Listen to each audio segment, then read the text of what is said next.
Hey everyone, it's Dian. Woo! Yo, welcome to Berlin, where we'll be talking about getting out of the system in one of the most Nazi places in the world. Are you ready to get woke? Welcome to the Woke as F*** podcast with your host, Alex Lazarev. So you want to tell the people who Dian is? Should I tell people who Dian is? Well, we could do both. I would say that it's not that important who I am. I'm just an explorer whose excitement and passion is to find out what reality is, how it works, and then share my personal experience and results with others. That sounds pretty good. That's a pretty good intro right there. Well, I'll only say that we met initially on Facebook, where you were hitting on me and trying to... what was your first thing? You wanted to come out to an event, I think, or something? No, my first thing is I wanted to work with you in some way. And at that point, you were doing day game. So that was my suggestion. Mm-hmm. Let me work for you. And you were like, you have to do better, lol. And so I did better. I came to Belgrade and we met there in person. And I showed you this colorful mind map of things we could do together. And yeah, that developed and now here we are. Yeah, I remember writing that message. That's funny. So you came to a couple of events, and then I had you help organize. Dian helped organize the Infinite Man in Bulgaria, which was a great time. And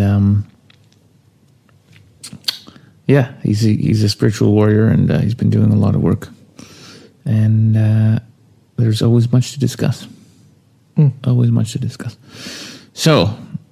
Right as I got here, so I basically came to Berlin on the way back to Ecuador. Swung by here literally just for a day, just to hang out and do this recording. So it better be fucking good, huh? Mm-hmm. On the topic that sort of came up naturally in a video, Avi, who we just released a podcast about recently. I saw that one. You should listen to it. Yeah. It's a video about, what's the guy's name?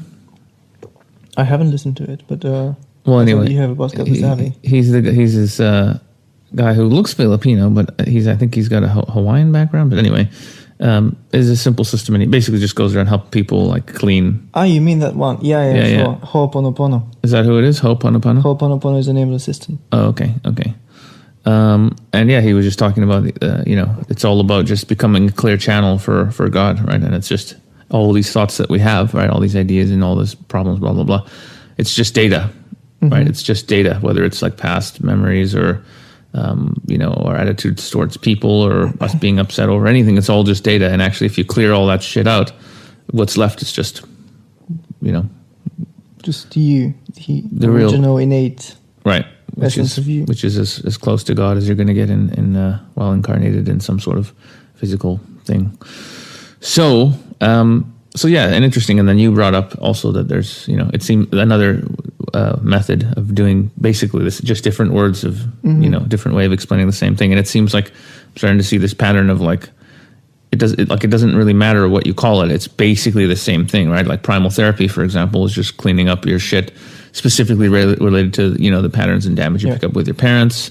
And this guy's talking about treating it all the same. Like it doesn't matter to him. It's all data. And then you also, the one you brought up, what was it? It was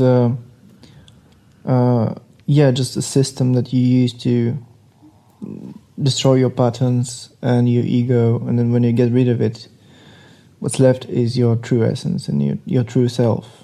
And that's when you're truly free, because you don't have all that interference from everything, from the whole. Yeah. Sounds pretty good. So I'm guessing that'll be one of our chats, one of our topics. Yeah, we're gonna get to that. But you basically have made some nice notes about some stuff you wanted to share, so I'm happy to let you just take it away. Okie dokie. So I will be talking about an alternative description of reality to the one that we have been taught in schools and by our parents, which is basically a model, which model allows us to to create the reality that we want to experience in our life. I'm going to start with the objective reality meta-paradigm. A meta-paradigm is basically a paradigm that is a foundation of a whole field or a whole description. And so objective reality meta-paradigm is actually the concept that reality is outside of us and we are inside of a material reality, so of what physics tells us, at least at a school or university level, is that there's the outside world and we're just some random animals in it, and we have to obey the laws of physics, and that's pretty much it. We're just random patterns of atoms and molecules and then cells. That's what most people believe is the case. But there's an alternative description of reality, which is the subjective reality meta-paradigm, which states that all of what is happening, all of what we perceive as reality is actually inside of our own consciousness. And that's why it's called subjective. Just two quick clarifications. When I say it is inside of our consciousness, I mean it really the consciousness and not the mind, because many people confuse these two. It is not in our mind, it is in our consciousness. The consciousness is a broader concept, the whole being. And then the other thing that people confuse it with is solipsism. And solipsism is basically the idea that that there's just you and everything else is an illusion, even other people, for your own amusement. And this is something that I will not be getting into, and that's different from the subjective reality meta-paradigm. You could say that the subjective reality meta-paradigm actually presents the world as virtual and holographic, sort of like a video game. And it is not that it is a virtual simulation on some random cosmic computer. It is that it is run on consciousness and by consciousness. And we, as consciousness, are experiencing it from the inside as characters in a game. It is also easy to explain that with lucid dreams. When you are in a lucid dream, you're actually in a simulated reality. And the everyday reality is the same thing. It's just more stable and more inert, because the rule set, the rules, the agreements that we have made of how this game will work are different. But the essence of it is the same. And we might get into that a bit later. And what fascinates me is that most people do not even want to look at reality this way, because they're scared of leaving the description that they have previously been taught by authority, by school, by their families. And it is scary because you're used to it. That's your reality. That's the illusion that you live in. But once you really get into it and you start to test it and to experiment, you attract more and more examples and proofs that there's more to life than what we've been told. And me personally, through my experiments, I have produced results that have reflected that back to me. And also, what's curious is people that do not believe it also share stories that support it. In my family, I have family members who had dreams about relatives dying, and they died the next day. And then these same relatives actually saw their death in the form of their mother or their father, inviting them and telling them that they will be dying and they will be met on the other side, which is clearly something that supports this meta-paradigm. And then there's the stories about astral projection and having astral sex from people who I trust. So if that's true, and it is true because it's too obvious, and there's too many sources talking about the same thing, then we can consider this meta paradigm to be actually real. And what is cool is because the simulation is run on consciousness, and we are consciousness. We are part of this divine family, this divine consciousness.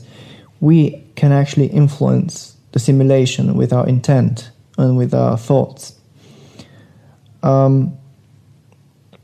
First, it'd be good to make the clarification. We, from this point of view, are the one who experiences the reality, the witness, the observer. If you compare it to a video game, that would be the player behind the screen. And our bodies are the character that you create before you enter the game. So for example, World of Warcraft, you created dwarf or an elf. That is what your body is, what your mind is. But you are actually the one who experiences it. And then once you are inside the game, you have to obey the rule set, at least to a certain point. And if you know the rules, you could control your own experience far better than if you're unconscious. Yeah, I think we're going to talk about how to manifest generally a bit later. But what's more important now is that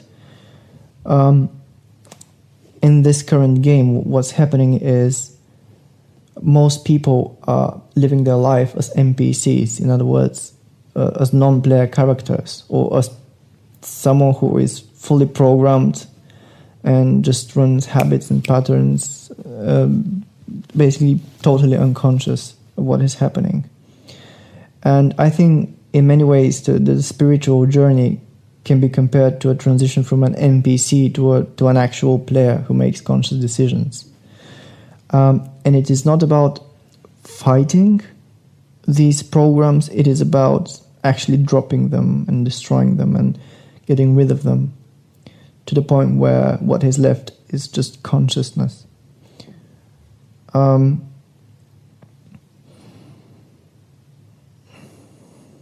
I would say the NPC part is the ego and also the influence of the egregores. There are many words for these things, but I'm going to use these two because they're more popular.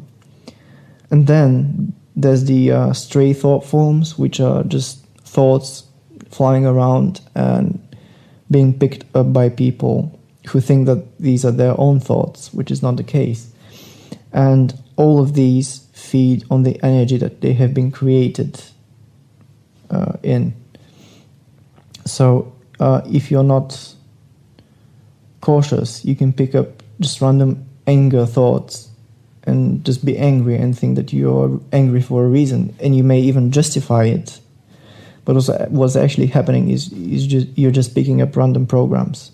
And that is not really the best way to live.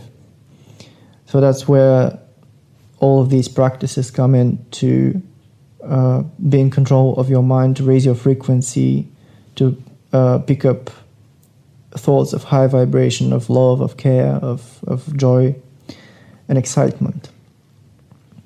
And the practices which are directed at destroying and dropping the ego and being aware of when you are following your own goals and your own desires, and when you are working for an egregore, for the system, for the matrix, and for someone else's dreams.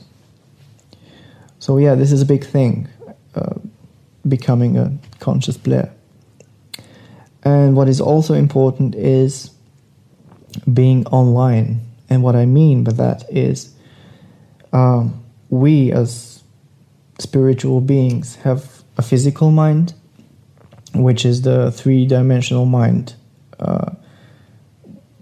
which helps us to focus in this physical reality and is limited in many ways. And we have also the higher mind, or the higher self, which sees the bigger picture. And many people limit themselves to their physical mind, which means that they cut themselves off from their internal GPS, or that thing which can guide them and support them and show them the way to what they want to achieve and the way to joy and to excitement. And being online is actually connecting yourself to that greater force. And being offline is actually building a firewall between you and your higher mind on the premise that this physical body is all there is, and you have to calculate and plan and plot everything that you do. And a lot of the spiritual work is about coming online and contacting the divine consciousness. And that is achieved through regular, disciplined meditation and prayer.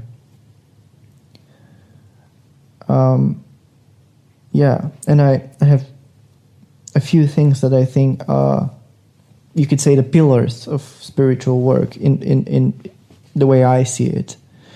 And so the first thing that is the most important thing is actually being drawn to that path and feeling excited to follow it, and not just be convinced by your friends and forced to do that. You have to know, you have to feel it.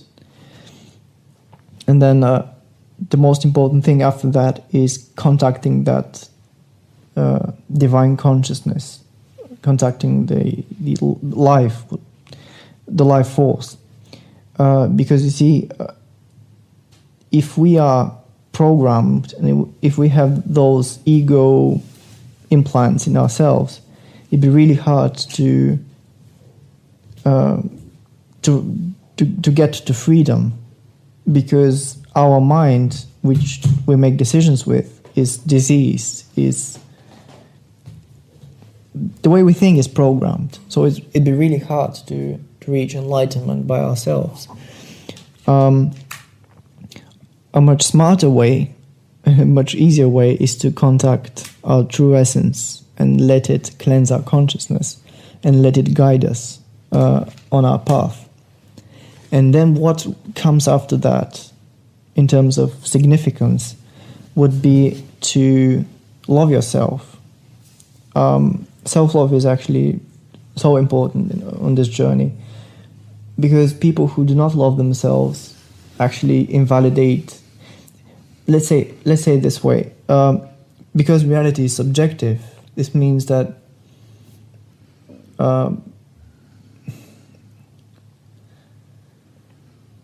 you are the one who creates your own reality. You are the one who supports your reality. Reality itself is inside you. And so if you invalidate yourself, and if you hate yourself, and if you guilt and shame, you invalidate the thing that reality stands on. And reality reflects that back to you. And if you use the principle of what you put out is what you get back, you put out self-hate and unconfidence, and that's what you get in manifested form. Another reason why self-love is important is because the lack of it is almost always leads to addictions and distractions of all sorts. And there's also the theory that many of us in previous lives have been killed because of our beliefs. And when we got enlightened, that always led to being destroyed in some way. And so we have that seed fear of enlightenment. And the only way to go over that, transcend that, is to love yourself and to cultivate self-worth in any way that you choose, in any way that resonates with you. Another very important pillar would be health. So that would be everything that's connected to detox and cleansing and getting rid of the toxins that we have in our body. Because yes, we are spiritual, we are consciousness, but while we are in this reality, we have to agree with the rule set, and our bodies influence our consciousness. So we have to cleanse them so that we can become better, how do you say, better transmitters. Yeah, exactly. That's what I was looking for. Better transmitters of energy. And so detoxing and eating healthy and exercising and doing energy exercises and focusing your mind on health actually brings more clarity, actually brings more energy, and you become more woke. And your frequency raises, which means that you are no longer accessible for these lower thought forms. You get immune to them. The next part would be actually knowing the rules of the game. That would be the law of attraction. Because if you know the principles of the law of attraction, or the principles of energy physics, that's the same thing, you can deliberately control your mind and thus deliberately control your experience. And that's why knowing how to control your mind and being disciplined is also very important. And also being present, which Eckhart Tolle talks about so much. Another thing that I find important for me is what I call the art of being dispassionate. I just made up this word, but dispassionate would mean in this context being detached from what is happening and not being dependent on outside circumstances and even what happens in your own mind, and not identifying yourself with the contents of your mind. And this is so important because that gives you the ability to consciously make decisions and not be controlled by your emotions. And the last thing is actually being able to do the work, actually being and not procrastinating, and that is an art in and of itself. When you combine all of these things, you can actually really progress on this journey. Otherwise, you end up being confused and frustrated. I think there's I think people might get confused hearing dispassionate because they might think, oh well, you can't be passionate about things, but it's a totally separate thing. It's just not being dependent on certain outcomes. The problem here is the words, because we have one word for with many meanings for different concepts, and people tend to confuse them. And that's why clarifying these subtle nuances is very important. Dispassionate, I would define it as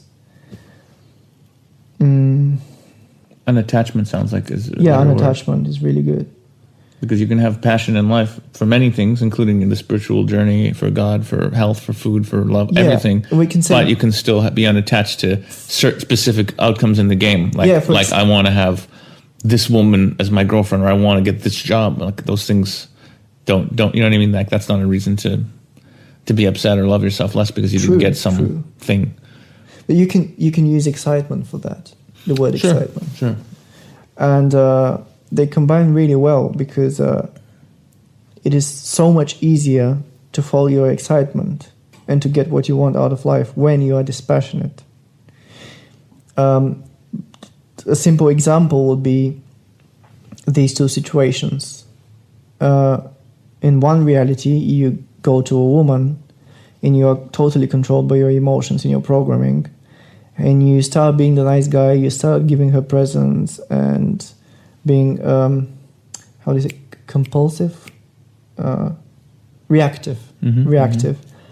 and in the other reality, you're actually quite dispassionate and you're calm and present. And when something happens which is outside of what you have planned, you accept it and you go from there, you improvise.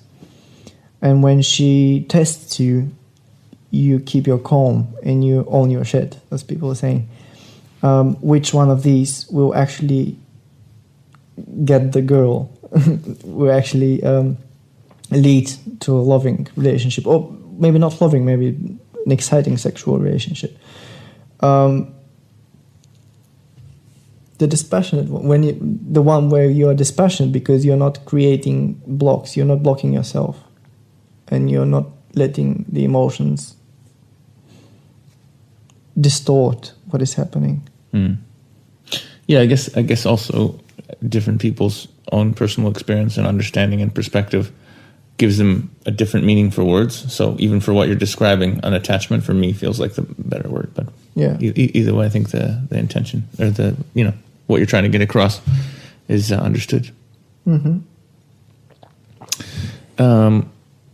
And going back to what you said before, yeah, there's tons of evidence that we are living in, quote, a hologram or not base reality. Yeah. Because certain rules that most people, if we're just animals having a random experience on a planet, there's too many things that you can't explain that are happening. Like I've heard and experienced many instances of like instant manifestation, but they're all like crazy manifestation, but that can only come from something else. Like if we're just really advanced monkeys, you know what I mean? And if we're not living, like you said, inside, if consciousness isn't what everything's actually running on, and we're just really clever monkeys on a randomly planet and some whatever, you can't explain the synchronicity. Yeah. There is no way to explain it.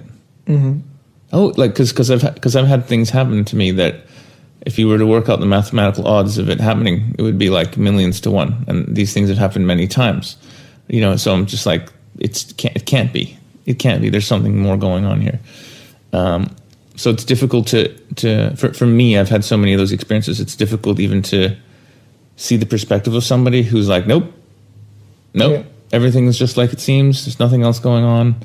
But again, you have to be really, really blocked off. And you have to really be, like you said, offline and not connected to source to really feel like there's nothing else going on. I think you also have to be really lazy because in order to get to all of these conclusions, you have to think for yourself, and thinking is an activity. That's right. Many people don't want to think. Well, yeah, and I think most people, like many people, especially people, and I don't blame them at all, because like we're all in the same matrix, control matrix together. So it's like I understand and I have the same problems as everyone.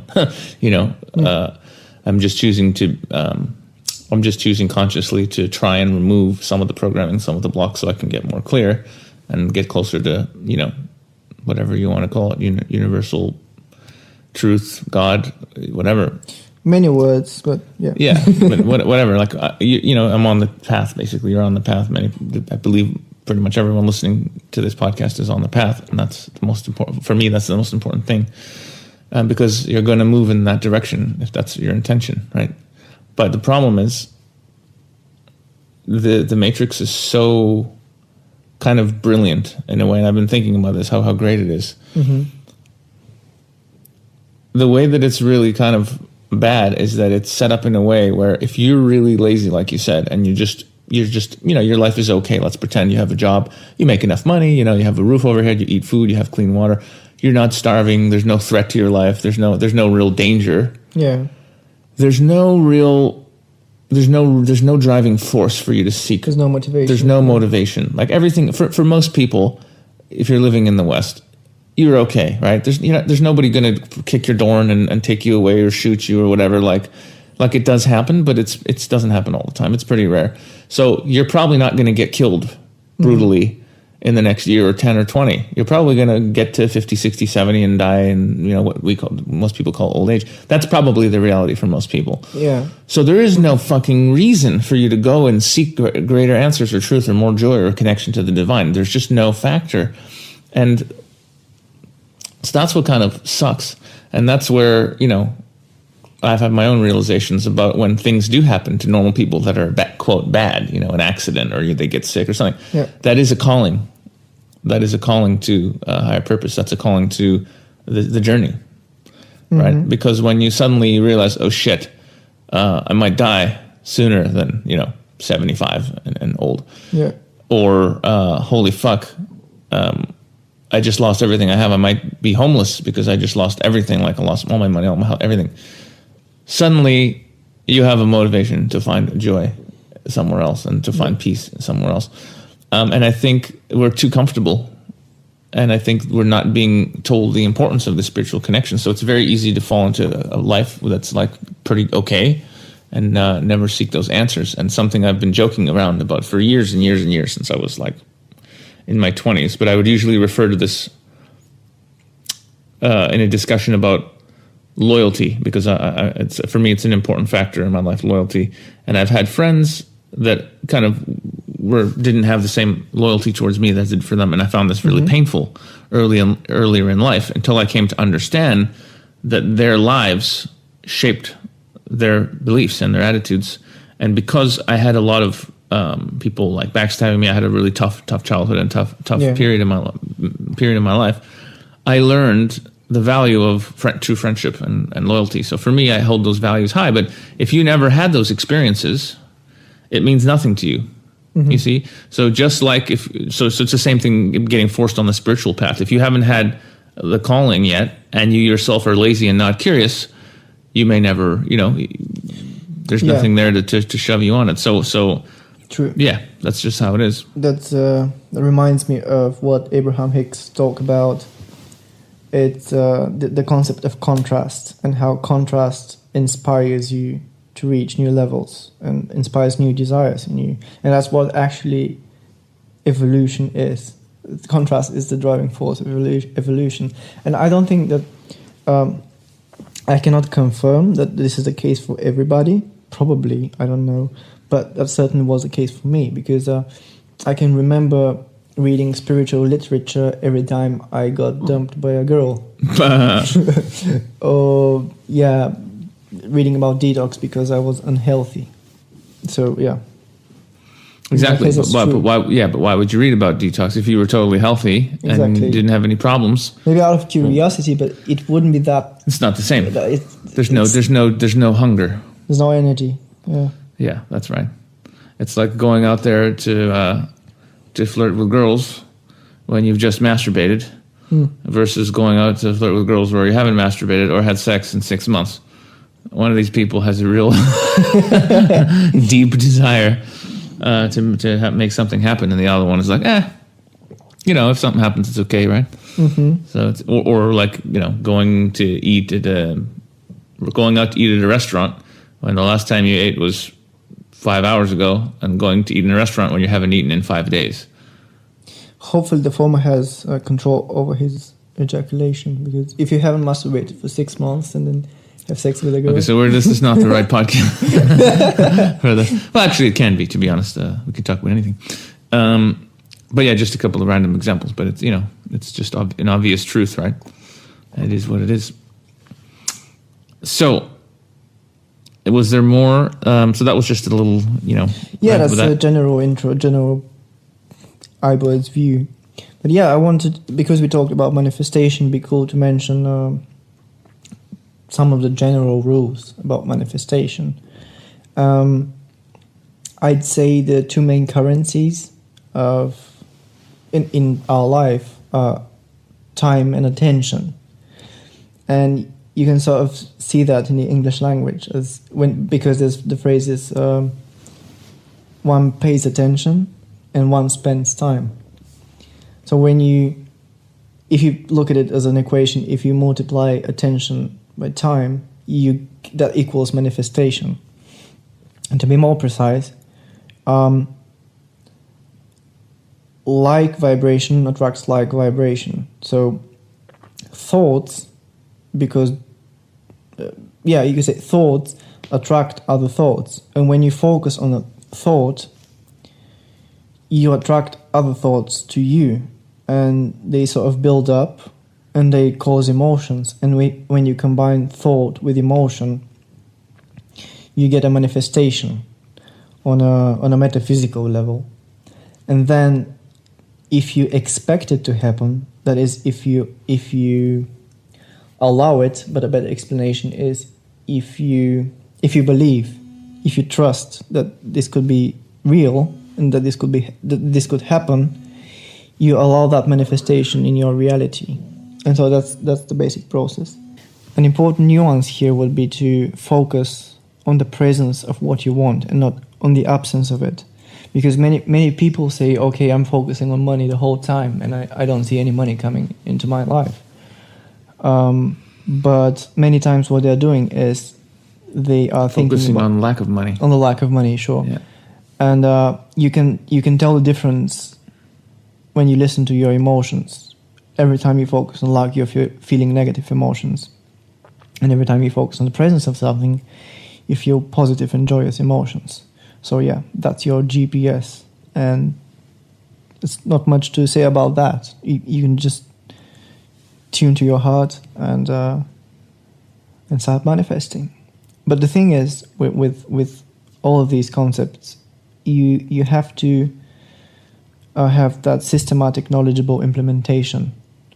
Knowledgeable because you have to understand the principles and how all of it comes together, and systematic because you have to do that every day.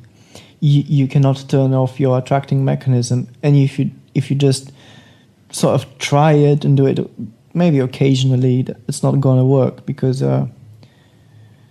it's a practice. And if you tune to stray thoughts and just think about random stuff, that is what you're going to attract. So you have to be conscious about how you are using your mechanism on a day-to-day basis. Yeah. And the implementation part, you have to implement it. You can't just read about it forever and be an eternal student. You have to, what's the proper phrase? Get your feet wet. Well, let's talk about some processes then. Yeah, some practical suggestions would be to buy a diary or a notebook, some beautiful notebook that you like, and implement and apply all of these principles, and then record your results, because we tend to forget and we tend to doubt. The reason for that is for another podcast, but we have to. It's a really good suggestion to create this diary and fill it up with results of your work, because then you have a whole diary of examples of how powerful you are and how you have control over your life.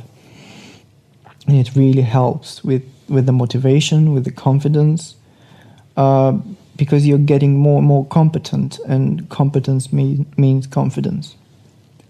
And then another really good suggestion would be to learn to lucid dream, because everything that we're talking about can be experienced much more clearly in a lucid dream, because there's no time lag. So in a lucid dream, you can just intend something, and it will instantly manifest if you have reached that point when you have control over your lucid dreams. And when you master these things in a lucid dream, you can just apply them in normal life. But it's just that the time lag will be longer. And I'd say the third one, which is probably the most important one, is observe how the implementation of all of these principles makes you feel, because everything that we want to achieve is actually about feeling good. And if applying these principles makes you feel good, even without the tangible manifestations, feeling good is actually a manifestation on its own. So observe yourself and see how you feel, and also see if you are able to achieve the state of being that you prefer. So yeah, that's your homework. And also find the sources that you resonate with regarding being able to use your mind properly and to meditate and to use the laws of the universe. The laws of the universe. I just see like a cartoon with a guy pulling the sword out and going, the laws of the universe. There was a cartoon with He-Man. He-Man. Remember he used to do that? He used to pull out a sword and he'd go, I'd have to play it, but yeah, he'd go, I am the power, and then all this stuff would fly off his sword and all these cool graphics. So I just visualized that, him going, I am the universe. You know what I mean? Mm-hmm. You're too young for He-Man. You didn't see Haven't seen it, no. No, it's great. I'll show you one on YouTube. It's a good time. I like that. Yeah, that's a good point. I've been writing down my dreams, but I haven't written the examples specifically of, things that have happened where I manifested or whatever. I have at random, but not as a specific practice. So I like that a lot, actually. Yeah, because in a way you're reinforcing it as well, right? Because you're thinking about it and processing it more. Because as you write things or type or whatever, or even do an audio recording, you're revisiting the experience itself. So in a way, and sometimes you'll have realizations doing that. Like when it happens to you, you might go, oh, wow, that was cool. But when you actually talk about it or share it or write it down, there might be a lot more lessons for you that you didn't even get the first time around. So yeah, which is also practice. A form of manifestation, because when you write it down, you materialize it. And because you pay attention to it, you attract more thoughts that are on this vibration. So you, by actually focusing on it, you use the law of attraction to attract more insights and more ideas and more information and more of these fabulous experiences. Fabulous. I like the use of the word fabulous. I always see like a gay guy dressed as a unicorn or something. But you want to talk a little about the Mandela effect?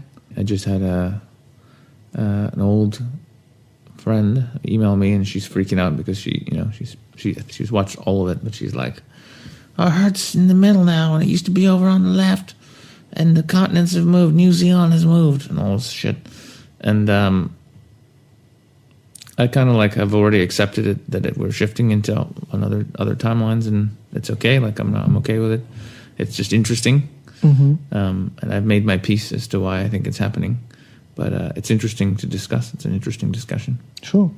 Because actually, it's very relevant to what we're talking about, because that is proof that we're not just random monkeys on the planet. Because if we were, how the fuck do you explain me having a memory of anything, of many, many memories? I have very clear memories of brands and movies and whatever, and now they're totally different. Well, if there wasn't, the only way our reality could change is if it was essentially virtual, and we were, as you said in the beginning, if it's all based on consciousness. Yeah. That's the only way that I could know that, in Silence of the Lambs, one of the most famous lines in the movie was when he goes, "Hello, Clarice." And I saw that in a movie theater when I was a kid, and I saw it in the ads even before I saw it in the movie theater. And that was like the scary line that made me want to watch the movie. And it's not in the movie now. Like I know that changed. The movie, the lines changed, the script changed. People in this reality don't remember that, but many of us do. And just dozens of other examples of shit. It's ridiculous. So it has to be consciousness. We cannot be shifting into alternate realities if there's just one reality that's just, you know what I mean?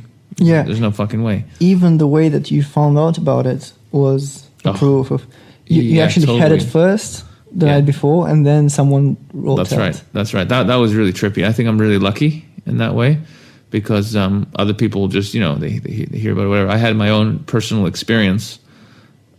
Before I even heard about the Mandela effect, I consciously shifted into another reality and had a memory from the old reality, and I was confused because I remembered two things that are on different timelines, and I understood right away. Oh, okay, it's cool. I just shifted into another reality. I just understood it.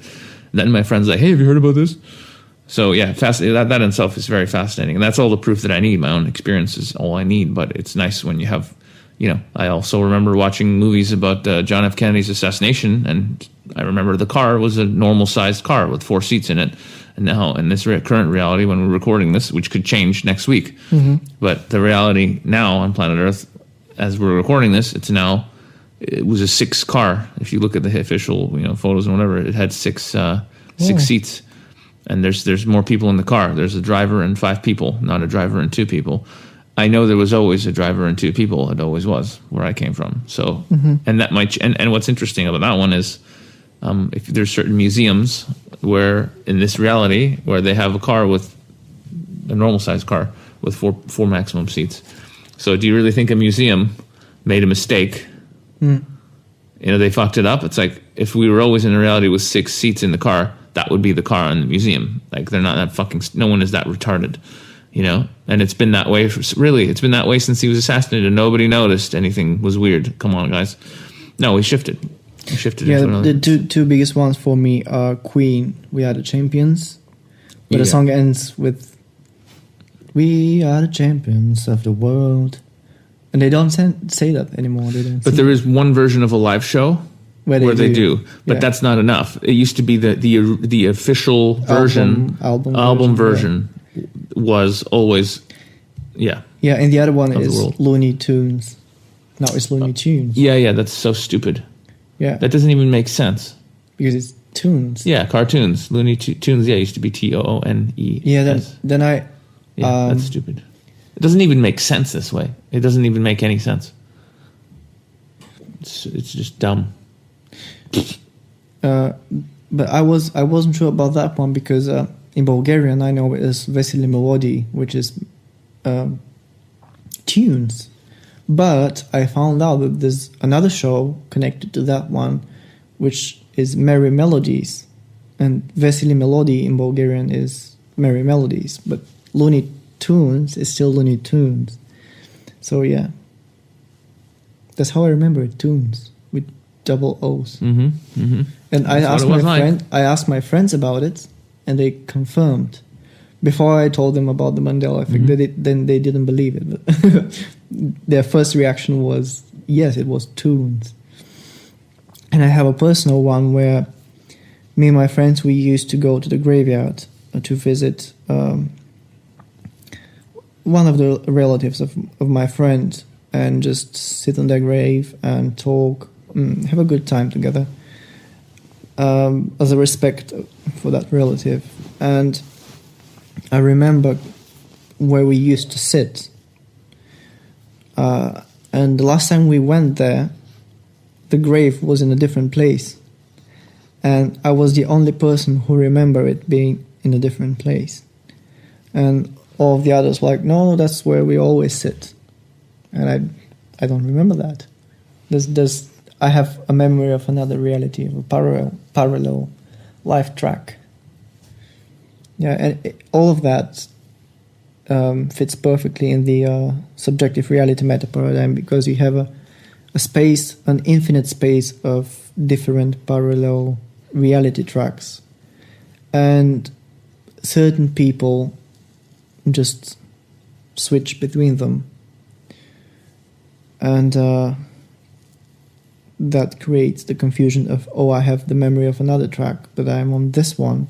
And all of history supports the new one, but I have a different memory. So is it my memory is failing or is it something else? Yeah, I mean, it's really, is your memory failing or have you we're just on another parallel reality? But when your memory is different than most people, but the same as still several percentage points of you see what I'm saying? What everyone's memory is failing in the same weird way? No way. That proves actually logically that there is another timeline. Here's an interesting question that I have, and which I don't have the answer to, but it's fun to theorize over, perhaps. In your example, your friends were still going to that grave with Dian. Yeah. But it wasn't you.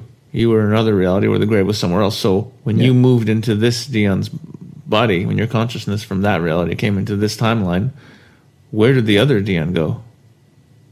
It's still there. It's just that my consciousness is focused here. But where is there? You're now in a reality where the grave is in the new place. Yeah. In your perspective, it's a new place. But where was the Dian like a year ago or 2 years ago or 5 years ago who was going to the old location? Where is his consciousness? Well, if Did you erase his memory? Because he's a different entity. He's not a person. He's just, yeah. He's not you. The thing I started with, for him to be about you, having consciousness as a player and then just a character, that Dian is a character.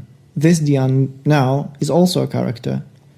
The real person is the consciousness that experiences it. So that Dian is not real.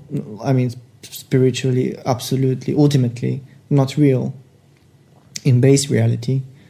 But it is a real experience. And this Dian is also not real in that sense. It is just that the consciousness focuses through the eyes of that Dian and this Dian. So that Dian is still there. It's just that consciousness is not there. So it is as if it's not happening.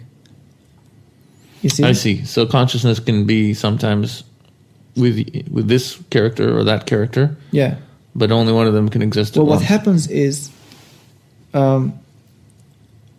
all of what exists is stationary. It doesn't move.